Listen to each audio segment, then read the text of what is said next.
Hello, everyone. Welcome to this Fireside Chat on this Thursday afternoon. Hope everyone's having a great day. Um, I am super excited to talk to Peter Rice, who is the COO at CCX. I guess it's easier to say Chief Operating Officer at CCX, and also a Dartmouth MEM alum. For those of you joining us for the first time, and if you've not heard about MEMPC, we are the Master of Engineering Management Programs Consortium. We are a group of Master of Engineering Management graduate programs, and we are working together to raise awareness and visibility of MEM as a degree. So welcome. Let's get started. Sorry, one more thing about logistics. If you have any questions for Peter, please feel free to let us know using the Q&A box at the bottom on the bottom panel of your Zoom screen, and we'll answer them towards the end of the session. Thank you. All right, Peter, welcome. Thank you so much for taking the time to talk to us today. Thanks, Ritu. It's nice to be here. Really appreciate you inviting me to do this and taking the time to share a bit of my experiences with people. Yeah, I'm excited about it. So, Peter, you've had a long journey with startups. Would you like to take us through and introduce yourselves, please? Sure. Yeah. So as you mentioned, Peter Rice. I'm currently the Chief Operating Officer at CCX and a Dartmouth MEM, graduated in 2006. Prior to that, I did my undergraduate at Colby College in Maine, studied math and physics there, and did a dual degree program with Dartmouth. So I was at Dartmouth my junior year and then a fifth year for a bachelor's of engineering, and then stayed for my MEM. And then right after graduating, moved here to the DC area where I still live, and worked at a company called alarm.com. It's a startup at the time. There were about 15 employees, and unique in that it was incubated within a large publicly traded company called MicroStrategy. But it's kind of its own entity within that, and was there for 10 years from, like I said, 15 people as a startup through an IPO. And a bunch of different roles there, and I think we'll get into what some of those roles were. And then I spent a year as chief of staff for the CEO at Formlabs, having moved up to Boston for that, and then did that for a year, and then joined CCX. Where I first did a little bit as chief of staff for about 6 months, and then we raised our first round and joined full time as CEO. And yeah, I'm sure we'll get into some more details about what each of those companies did and kind of different aspects of what I did, but that's kind of the trajectory for things. And I am back in Northern Virginia, outside of Washington, DC, live here with my wife and 3 kids. So oddly enough, my oldest is a freshman in high school and starting to think about college. It's like weird that he's closer in age to the MEM than I am now, but that's I guess that's the progression of time, and you can't help it. Yes, that is true. Like, I see a lot of the incoming students coming through, and I realize how long it has been since I graduated from MEM. So it has been an interesting journey to see the evolution of the degree and how it has shaped. You're one of the few graduates who decided to do their MEM right after undergraduate. Was there a rationale behind that? Yeah, my first answer is always a little bit of a joke, and it's that my then girlfriend still had another year at Dartmouth, and so I needed to stay for her. It worked out. She's now my wife, and kind of we've had a wonderful life together. But that's not the only reason. As I mentioned, I had studied math and physics, and then moved to engineering, and there was this progression, pretty natural progression for me, from pretty hard sciences, moving more towards the management side of things and applying technology to different kind of ways of how it could actually be applied to humanity, let's say. And I thought Dartmouth in general does a very good job of a liberal arts education tied with engineering, so you're already getting a little bit of that exposure. And the MEM seemed like a very natural progression for me to take some of that technical knowledge and how I wanted to apply it back into the world, kind of take technical principles, but like actually apply them in use cases that could be used by society in different ways. So I think that was a lot of it for me is being able to know that I could take that skill set that was technical, but also add some of the kind of softer skills beyond that. And I was, admittedly, I think I was trying to decide, do I go for more like a Master of Science than a PhD route? Or do I want to kind of maybe move into industry? And I think the MEM was really helpful. I still did research. I'd already been doing research at a lab at Dartmouth, and I continued to do that. But it became very clear once I got into project management classes or some of the corporate finance. I took an entrepreneurship class. All those classes made it very clear. Oh, I want to go into kind of corporate world and do some of that. Still closely tied to engineering, and I've always worked at tech companies. But that was definitely the kind of the helpful progression for me to see, okay, I do want to move in that direction away from the hard sciences into something that's more business-like. That is awesome. And I think that is a question we get a lot. Like, do I need work experience before I start MEM, or can I start right out of undergraduate? And yours is a perfect example. If you know that you are leaning towards it, then you can, come to MEM right out of after undergraduate and just learn as you go as to what you really like and where you want to specialize in going forward. Yeah. And also, what is unusual about your journey is that you work in, I want to say startups, but smaller companies, started working in smaller companies, and you continue to work with smaller companies and startups going forward. Was that intentional? Because a lot of the students shy away from the smaller companies because they feel like there's a little bit more security with the larger multinational organizations. So what attracted you to startups? Yeah, I think certainly as I think that same progression was happening for me of enjoying the science part of things, but also wanting to get involved in kind of people management, project management, different aspects of it. And I generally enjoyed being kind of, some people would say spread thin, but a jack of all trades. And so I was looking at consulting, which I think often gives you a lot of exposure to different industries and different parts of an organization, and some of these rotational leadership programs that some of the big companies have, and considered, kind of that would be a way to get exposed to different areas of a company. But thankfully, the CEO at alarm.com, where I went, had done one of those leadership programs at GE and was basically going to create that within this tiny organization, right? It was like me, like there were 3 of us that started at the same time, and we were employees like 15, 16, and 17. It was pretty funny. And we were going to do this rotational program. And for me, what really attracted me to it is like the reality of, I wouldn't just do a rotation somewhere, do it and kind of then leave it and then go somewhere else. I had friends who did do that at some big organizations, and they even moved every 6 months to different factories or different offices in different parts of the world. Whereas I stayed in the same place, and I was joking, I actually just piled on. So at the end of 2 years, I had 4 jobs instead of just, I didn't really rotate. I just kept doing things. But as I was in those rotations or those different experiences, it really mattered, right? It wasn't like I was doing this to learn so that then maybe I'd end up in a leadership position. It was like, well, we really need this product launched, or we really need to figure out how to build this billing system, or whatever the different things were that I did. And so it was like playing with like live ammunition. And so that was a lot of what was attractive to me. But you brought up risk, and that is a really kind of very valid thing, that if you're going to work for a startup or a small company, there's a lot more risk.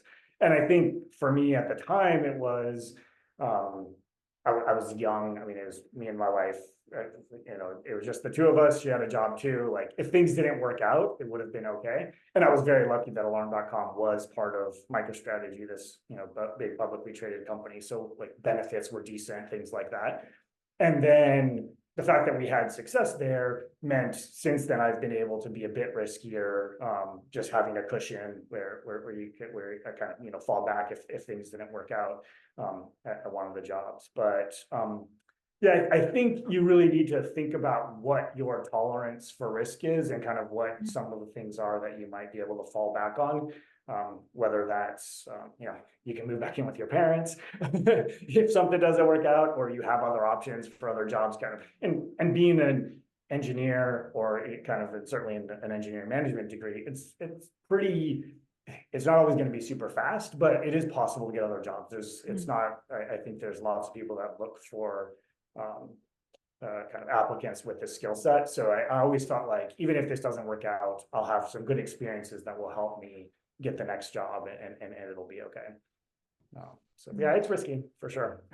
Yeah, but on the flip side of it, it sounds like it was very impactful, right? Because you said you were employee 15, 16, 17, and things you were working on were things they needed and not something they would just give a rotational program attendee, they're like, this is what we need to move forward. And you can see the impact to the organization right then and there. Now, admittedly, when you joined alarm.com, it was a small company, but by the time you left, it had grown, right? What was the experience scaling an organization that was that small from 15 people to say 200, 500 odd people when you finally left? Yeah, it's even though it was the same name of a company, like it was really 3 or 4 different versions of that company, and it really felt very different. And I kind of feel like it's like seeing your own kids versus your friends' kids, where like if I only see a kid every 2 years, I'm like, oh my gosh, they changed so much. But as you're living through it day to day, it doesn't the changes don't happen. But then there's these moments where like all of a sudden it kind of stands out to you how different things are. I remember it was like probably 2 or 3 years in, we had we had all of our hires start at the same time, and there were 35 new hires, and we only had 30 people at the company. So like the next day there were more new people than old people. And that's just like, it's kind of shocking just to some extent to realize, wow, like how do we help all of them understand the culture? There's all this lingo, all these acronyms, all these things that you really need to train them on. And I was really lucky that I was given some freedom to help with the onboarding. So we did a week-long onboarding. Everybody's kind of learning the same things, getting exposed to things. I know they still do some onboarding like that, which I think is unique for a company that small, spending that much time to train new people onto the team. But it was really impactful. And then there's these like moments where like you get to 150, 200 people, and now you don't know everybody's name. Or you see someone, you're like, I've never seen this person before. Maybe they're interviewing or something. You ask them and they say, oh, I've been here for like 2 months. And you're like, wow, how is this happening? And then as we got closer to the IPO, I remember one day just going into where like the finance and accounting team was, and there's all of a sudden there's like 35 people in there that you don't need unless you're going to be a public company just to keep track of all these things. And again, these are just these like milestones or like mileposts where like all of a sudden you're like, things are changing. It's the different company.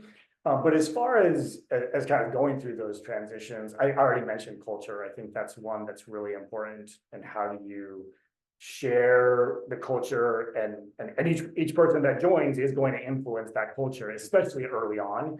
And so how do you kind of just thinking about how do we do that? And I really appreciated that we did company retreats pretty regularly.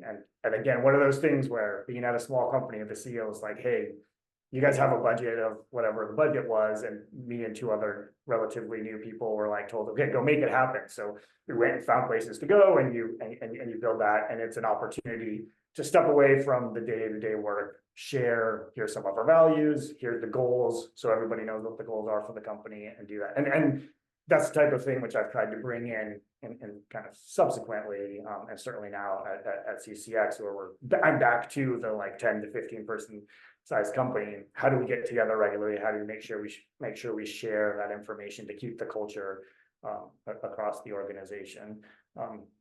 The other thing that I think is important to think about is just the maturity of systems and processes. And I spent a lot of time, my last 5 years at alarm.com was director of program management. And really what I was thinking about is how do we add systems and processes to the technology organization?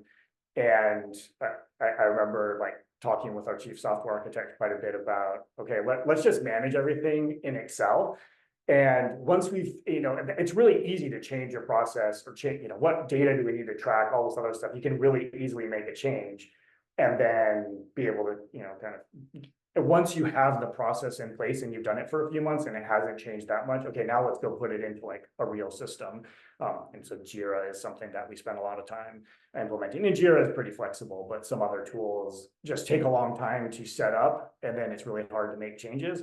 And you want to kind of do that when you're at the right level of maturity in an organization. If you do it too early, now you spend all this time changing what the process is and like fighting against the software to maybe make it do what you want it to do. Whereas if you just do something lightweight, again, Excel being the example I would use, but it's a lot easier to make those changes if it's just an Excel on my laptop as opposed to like, do you implement Salesforce? Like that's a big commitment and changes are hard.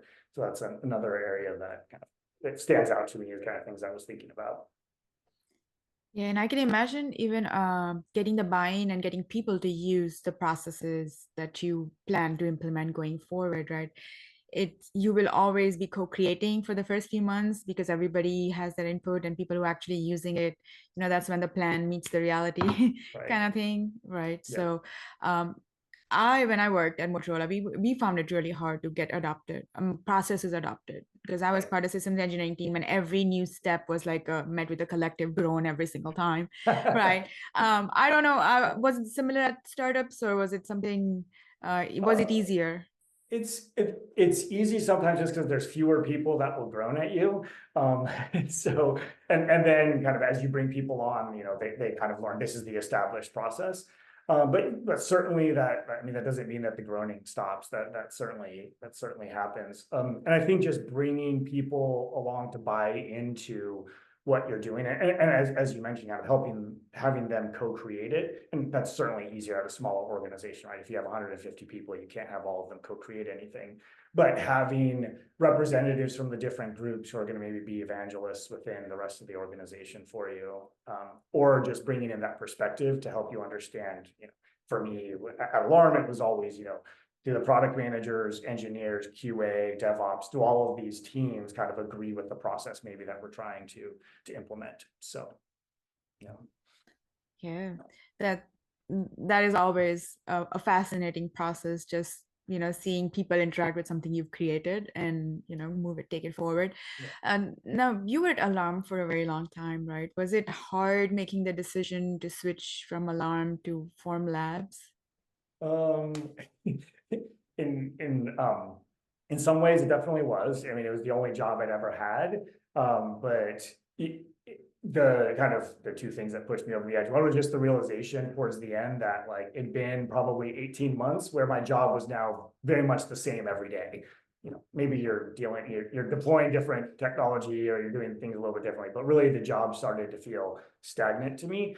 And there's certainly a path where I could have just kept doing that. There could have been interesting things about the job, for sure, but it would have been more of the same, right? Like kind of the amount of things that I was involved with had narrowed down quite a bit.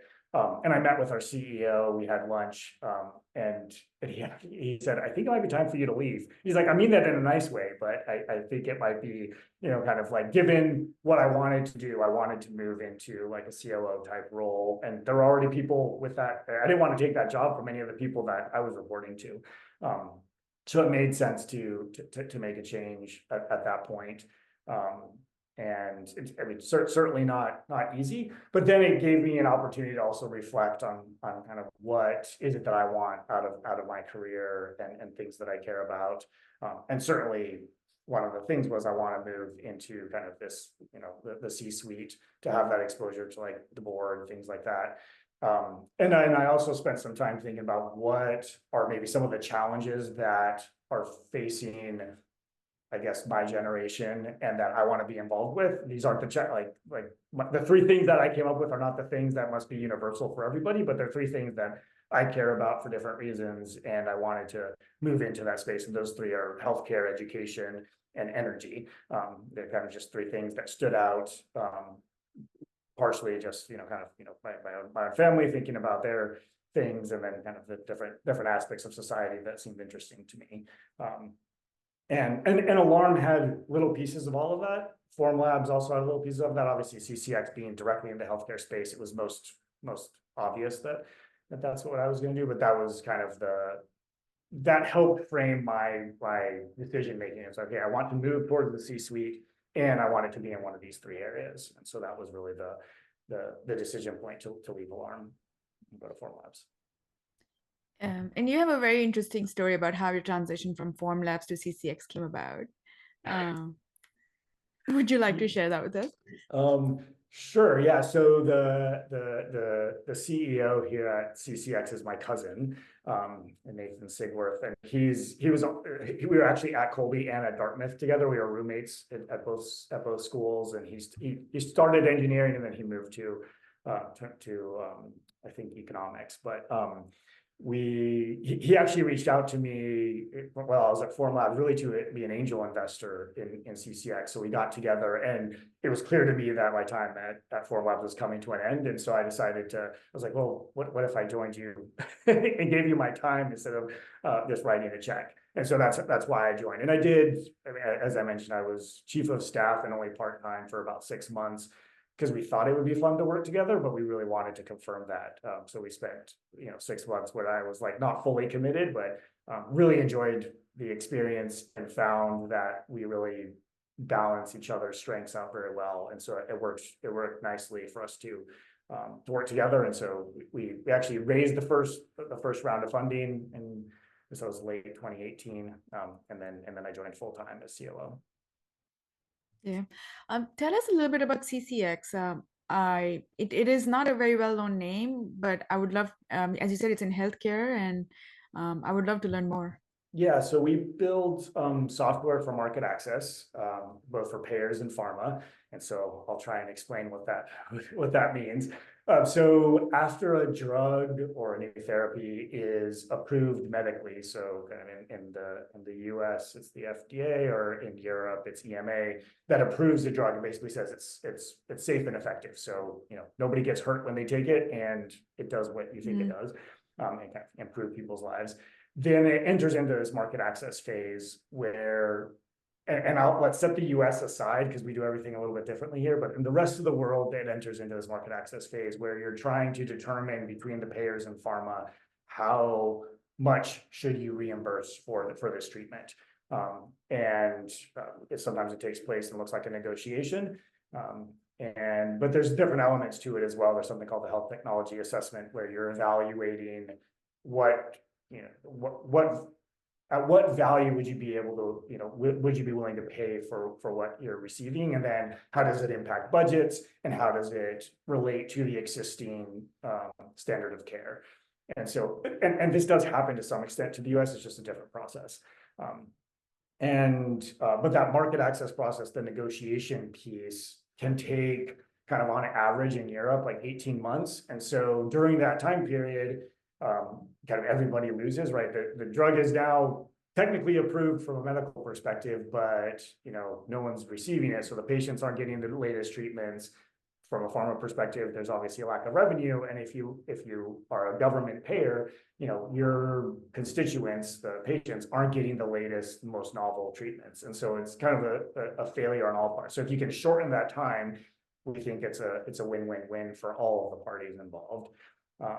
And so we started by building a negotiation platform that actually allowed companies and payers to actually do the negotiations digitally. It turns out it's really hard to convince governments and pharma companies to work with brand new startups on really high profile negotiations. And so we pivoted to software that's going to help prepare them for those negotiations. So we have a planning tool that lets you put in like what the structure of a deal might be, and then see what either the revenue or budget impact might be. And then a project management workflow, which helps them walk through the various steps of a negotiation. And then finally, a deal catalog where you can keep track of all the deals that you do have in place and pull out analytics for this. So before you go to your next negotiation, you might say, well, this pharma company tends to like a discount around X%. Or they always want to do outcomes-based agreements, and this is how they structure them.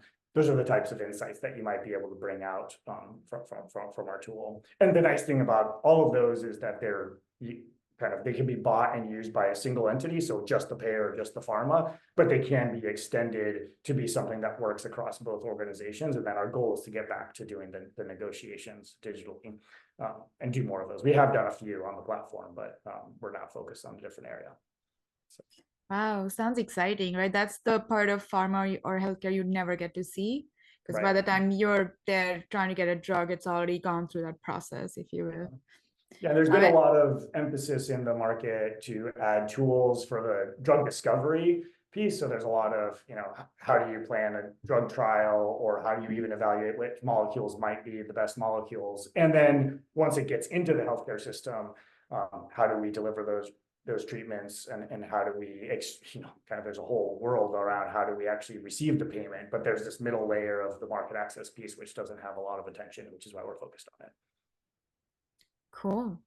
And it sounds like it's not just like your customers are varied, right? It could be like another organization buying the drugs. It could be a government buying the drugs, right? So your customers, if you will, from the payer side of things Yeah, are. it's sometimes governments, it could be insurance companies, Mhm. there's GPOs, there's a bunch of different entities that all might be reimbursing for a treatment. Right. And how do you kind of reach that conclusion on how much that's going to be for? Yeah.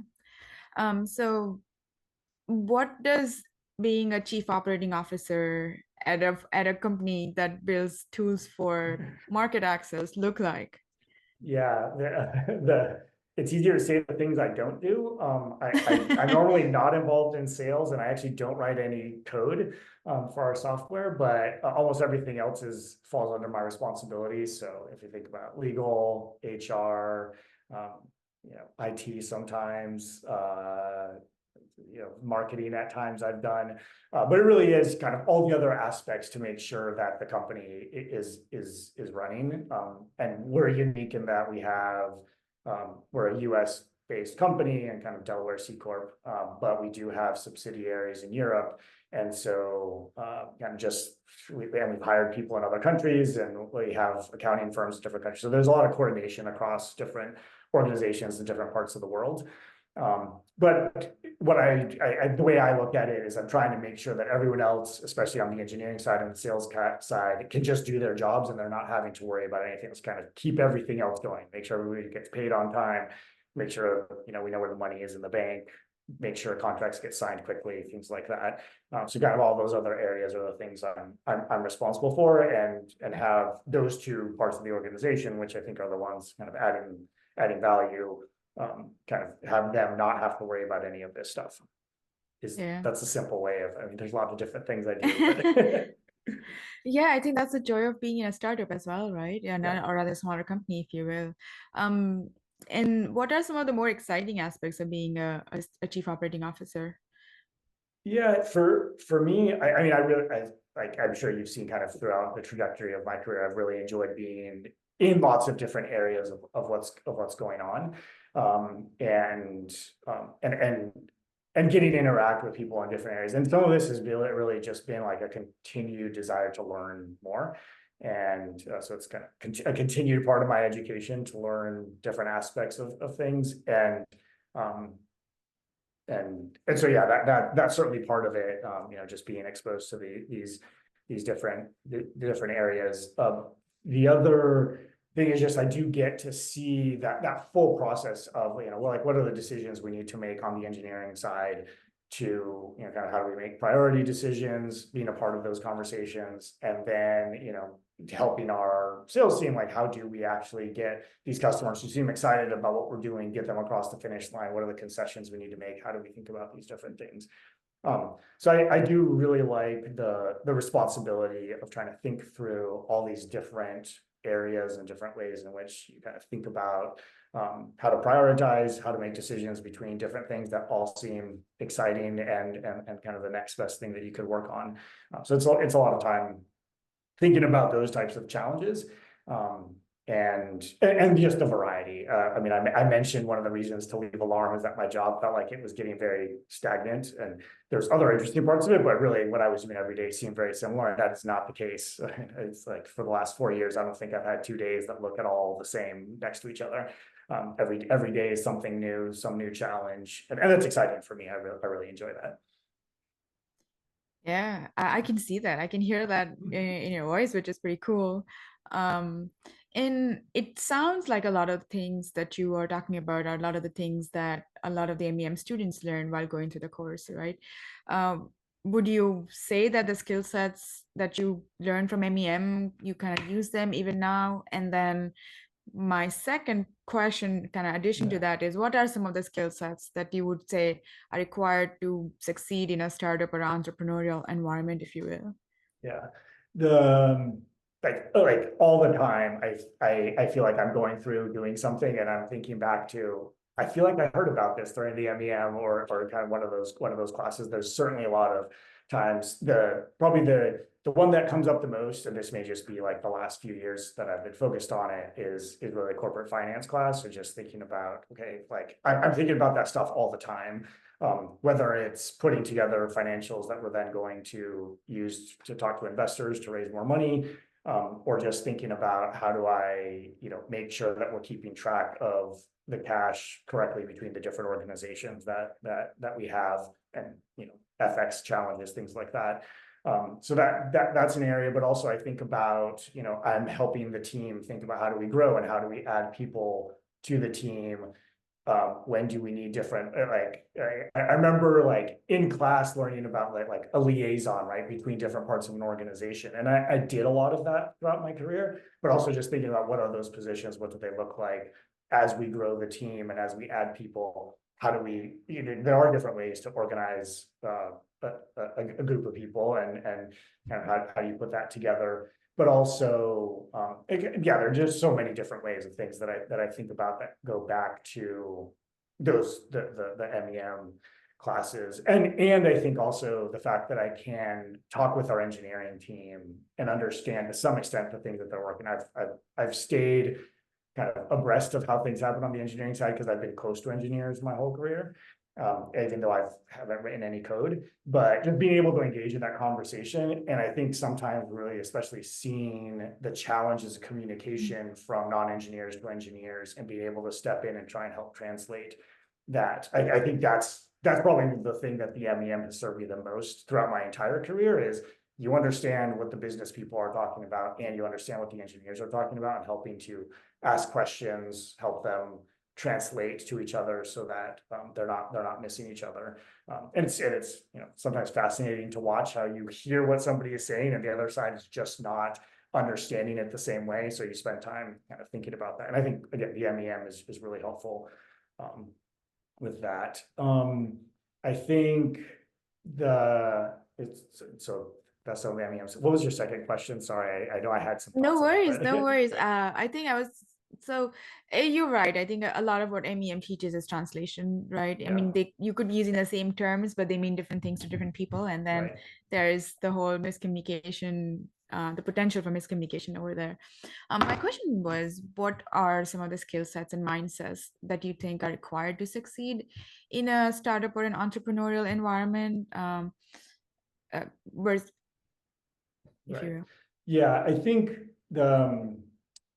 probably the most important thing is being willing to try new things, even when you have no real experience in it sometimes. And I think about actually kind of finance and accounting is a really interesting one. Yeah, so I took the corporate finance course as part of the MEM, and then early at alarm.com, we were going to get spun out of MicroStrategy, and we needed someone to just look at, like, there was the accounting system that MicroStrategy had, which was the official books. And then there was kind of what we were using operationally and trying to reconcile those. So I spent a ton of time with the finance team then.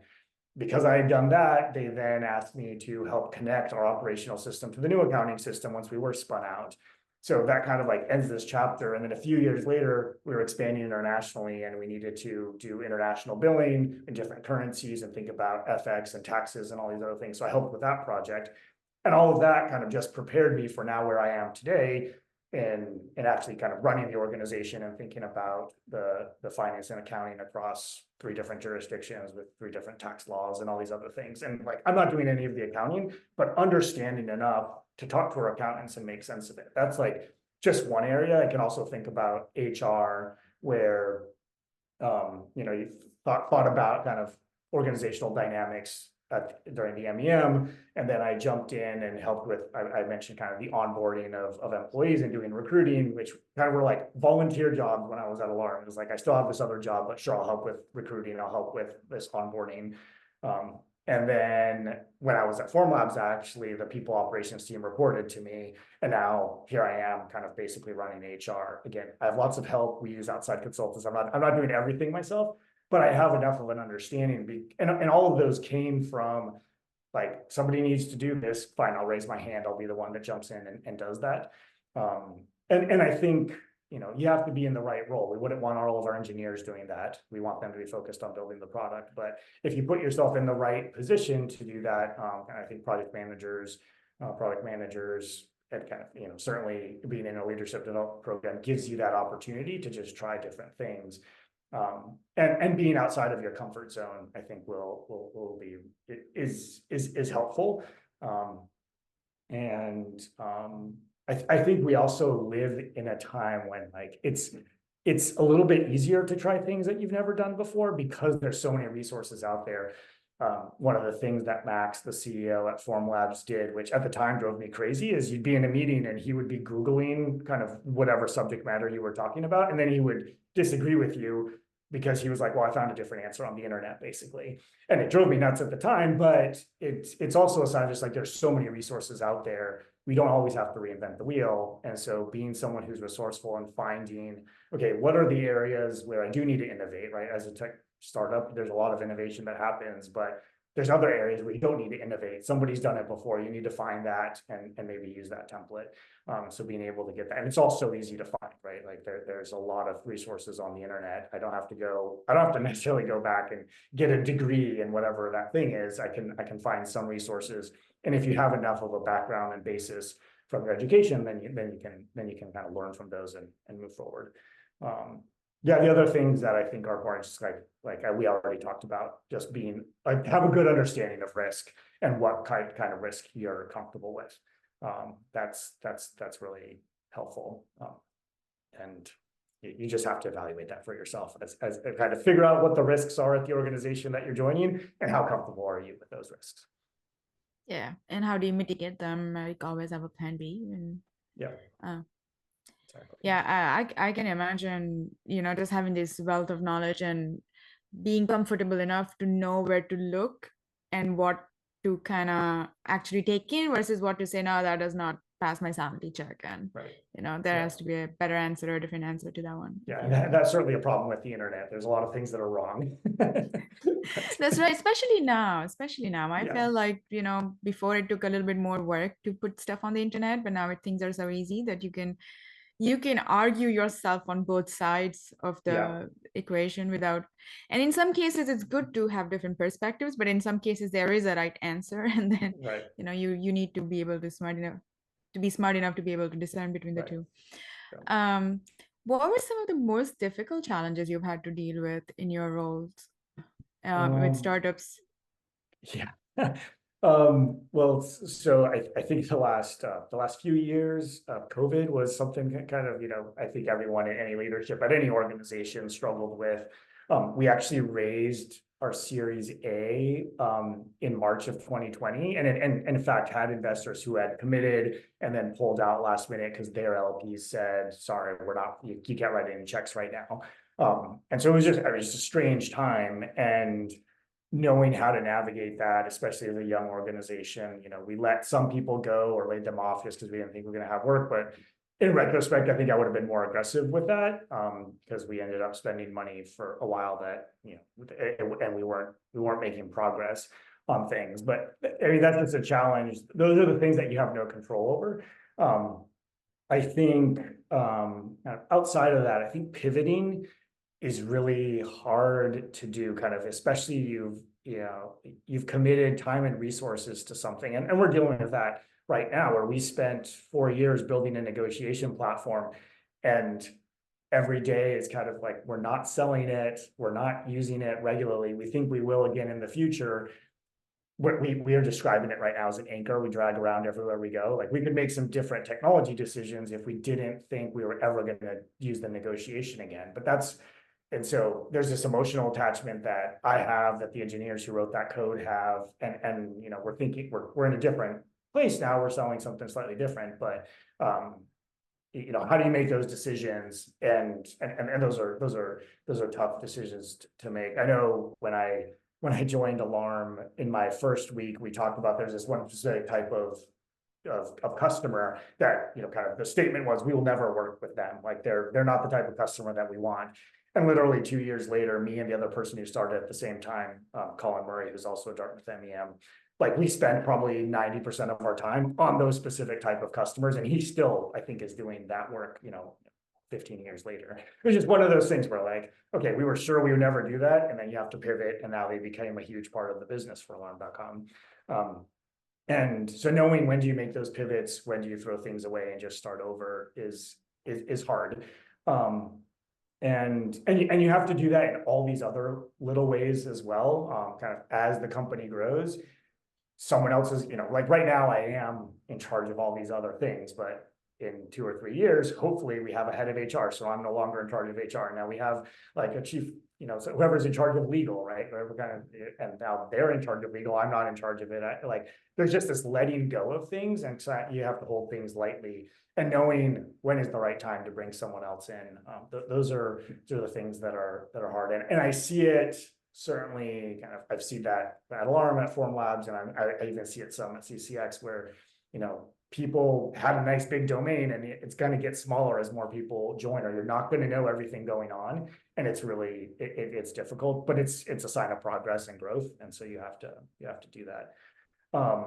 And I think one of the last things that's hard is just the quick decision making you need to make as a leader within a startup, and the fact that humans are involved. I mean, I think firing people it's a challenge every time. Sometimes it's the right decision, it's the right decision for the organization, it's maybe even the right decision for the employee, but it still stinks, right? You're telling someone that they're no longer needed or wanted, and that's hard. And then on top of that, like just for us, like dealing with different regulatory environments, some of the European countries, it takes many months even. And so we raised money last June. Prior to that, we were essentially like, basically living month to month. We would either raise some angel investment or get a customer to pay us, and we would like survive another 60 days or whatever.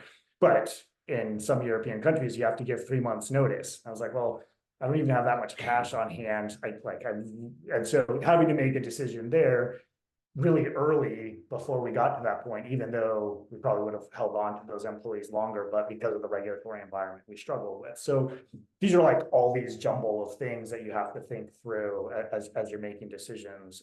And it's hard as a startup, kind of things need to be able to move quickly. And there's certainly pulling on the heartstrings, also regulatory thing, all these different inputs you need to think about as you make decisions. So that's And what's fascinating to me is that usually you would assume that a larger organization would be the organization dealing with such problems, like especially the international regulations and so on and so forth, right?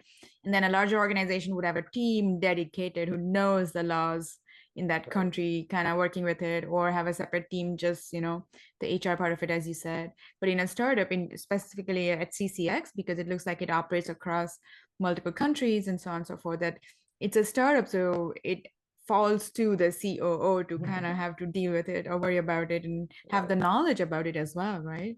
Yeah, definitely. Yeah, and that's unique. And I would probably encourage anyone, if they're doing their own startup, try and stick to one jurisdiction. That might make your life easier. There's lots of reasons why we're having to do it this way. We created this mess for ourselves, and now we're dealing with it. But it is, as I said, it's a great learning experience, and I feel fortunate that I'm getting to learn through it, that doesn't make it less challenging. Yeah, I can totally imagine.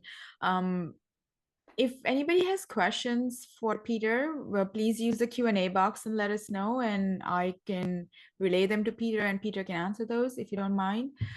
If not, we'll continue our conversation. Oh, there you go. It says, we have a question from one of the attendees, and the question says, how do you know when a startup has grown to the point that there needs to be established processes and procedures? Also, how do you convince a team that is used to minimal structure that the processes will help efficiency? Yeah.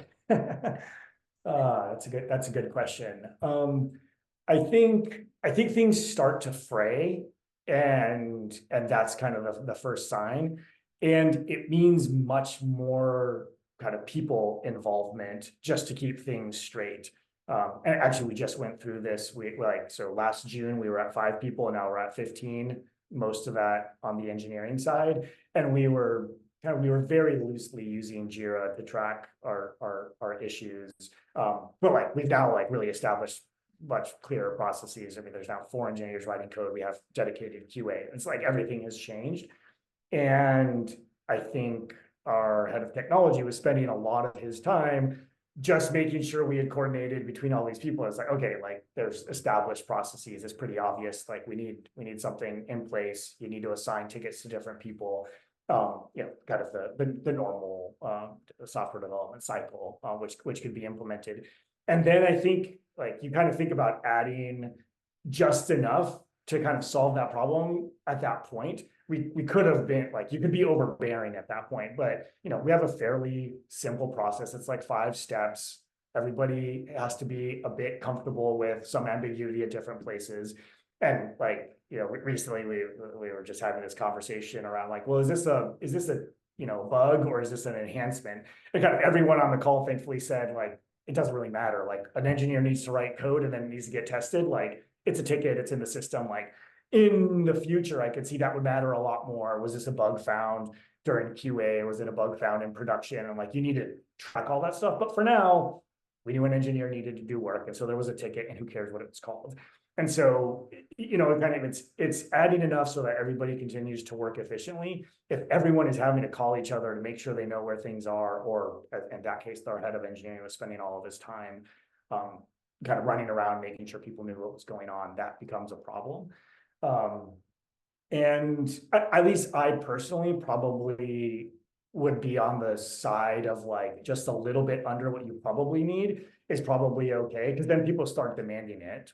And so I think that's sometimes a little bit of an easier, if like the entire team comes to you and be like, this is disorganized, we need to add some systems and processes, then you're like, I'd be happy to do that. But it's now not overbearing, the COO coming down and saying, we must do things this way. That is hard to create that change. And I think this is like, it's a little bit easier if they're demanding it a little bit. I know not everyone agrees with my approach on that, but that's certainly the approach I've taken for that type of thing. I think that's a brilliant strategy. It's a push versus pull, right? Right. Like you pushing on processes versus being pulled, like being asked for, if you will. Yeah. Like a lot of the times you want to be perfect, you want to think of all the eventualities and you want to give the perfect solution, but that might be just too much for people, and then you get pushback, right? So as you said, I think that is brilliant and great advice too. Any more questions for Peter? Please feel free to get them out there. Use the Q&A box at the bottom. It should be on the bottom panel. My question for you, apart from all the conversation we've had, and the 3 companies you joined were not necessarily working in the same domain, right? So how do you handle switching domains, especially in a startup environment where A, you are expected to wear multiple hats, but then B, the expectation is that you hit the ground running and you are productive starting day one? Yeah, I think so one is like, one was home security, home automation, then there's 3D printing, and now there's, software for healthcare. Those are all very different, but they do have kind of the similarity of it, all of them, except for now, all of them had a software and a hardware component, and it was technology being built. And the positions I was in were always very similar, kind of, so what I was doing was similar within those different organizations. I think where I have found, and some of it has to do with how quickly the organization can bring you up to speed. And admittedly, I think Formlabs is like probably like the one where I failed the most at really understanding 3D printing. I probably average understanding of 3D printing, but there wasn't a great onboarding experience to get people up to speed.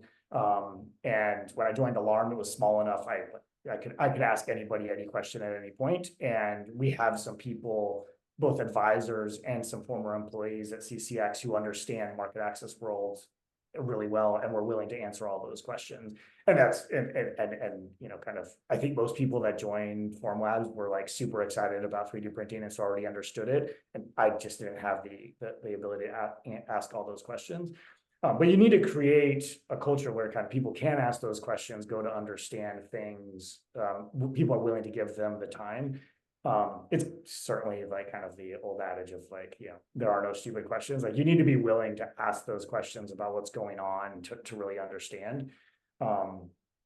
And I think as the person going through those steps, you need to know what do I know and know how to do well, and what are the areas where I don't understand. And so for me, I think across in most of those situations, I knew what my skill set was, how I could add value. And then the specific context was the one I didn't know, but when I first started Alarm, I had the MEM experience. I kind of had just gone through how do you manage a project. And so, like these things were kind of very salient in my mind. I was like, okay, I know how to do that part. Now I need to understand how does the security system work? Or I've done enough HR or kind of other ops stuff, and I've built a board presentation that when I ended up at Formlabs, like I could put that stuff together, but I didn't know the specific of 3D printing. And so just kind of being really clear with yourself on what are the things that you do know and what are the things that you don't know, and kind of rely on your strengths, and then be willing to ask the questions on the areas where you do need to learn. And again, Google is super helpful. You can ask a lot of questions there, and it's worth spending the time to do that.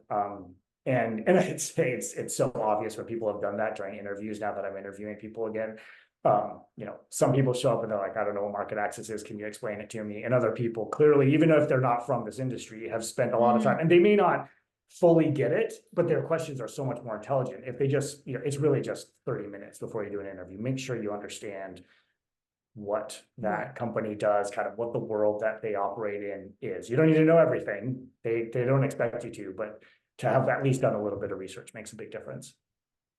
I can imagine. And then, as you said, I think having the resources, right, especially as a startup, like having the people you can lean on to get information, because that's information that's not easily available, I would assume, not out in the public domain. And this is really domain expertise that you're looking for, or even just experience, right? Like, have you navigated a situation XYZ like that, Right.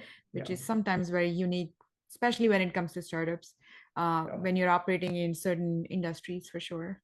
Yeah. Right. Okay. That is great. Perfect. I think those were more or less the questions I had, and I don't see any more questions coming through. Peter, do you have any advice for our current and prospective MEM students on life, career? There was one thing we didn't, I know I wrote it down in my notes, but we never talked No, we about, have and that time. is Yep, just when you like putting yourself, and one of the things that I think was great about the MEM is putting you kind of naturally into project management roles or product management. They're a similar, and where you have to lead through influence, not with authority. And I think that's a great skill set. I was recently talking with an employee who was like, well, like, if you want me to have any type of leadership, you need to like make me the boss, basically. And it's funny because this particular person is someone who, like, even when I tell them to do something, they don't do it. But I just wanted to say, like, just because you have a fancy title, it helps a little bit. People do stuff what you ask them to do, but being to influence people, even when you don't have authority, that skill set is so much more valuable. Whether that, you go into understand their point of view, what is motivating them, asking questions, and then bringing them along to your point of view, or kind of helping understand why this might be the right thing to do. That skill set is so much more valuable, and you have to do that when you're a project manager. Very rarely is project manager at the top of the organization. You're like somewhere matrixed in, and everyone's like, why is this person running around? But it is your responsibility to get things across the finish line by coordinating everyone else's work. And that skill set is super valuable. And I think makes me, even though now I do have the fancy title to some extent, it's a small company. So, but I know how to influence people on that way. And I think people are much more receptive to that. They understand better. They're going to buy into why you're doing what you're doing, as opposed to me sending an email saying, I'm the CEO, you must do XYZ thing, having them come along. It's similar to what I was talking about kind of with change management and bringing in processes. Like, have them bring that to the table, have them be co-creators. That's going to help a lot. And I think the skill set that the MEM gives you helps you be in roles that are going to teach you that skill as well. It's kind of, it's like do the job you want, or I don't know what the quote is, but you want to be doing that type of thing, even when you don't have the title. It's going to make it easier to move into that role later on. So that's something I'd say the MEM helps quite a bit with, is kind of putting you in those positions. No, that is very true. That is very true, right? Because not everybody will have a leadership position. You might have a leadership role, as in you're expected to lead and, deliver outcomes, but you may not have the title or the authority. Right. And as you said, like, you could still have the title and the authority, and you still have to bring people along and get their buy-in, because we all know that nobody likes to be told what to do unless they understand why we're doing it, right? If you will. That's a great skill set. It's good to know that. I mean, now that I think about it, I can imagine it's even more important in a startup. But I know that it's really important in a large organization because there's just sheer number of people you have to bring along, if you will. Yeah, definitely. Perfect.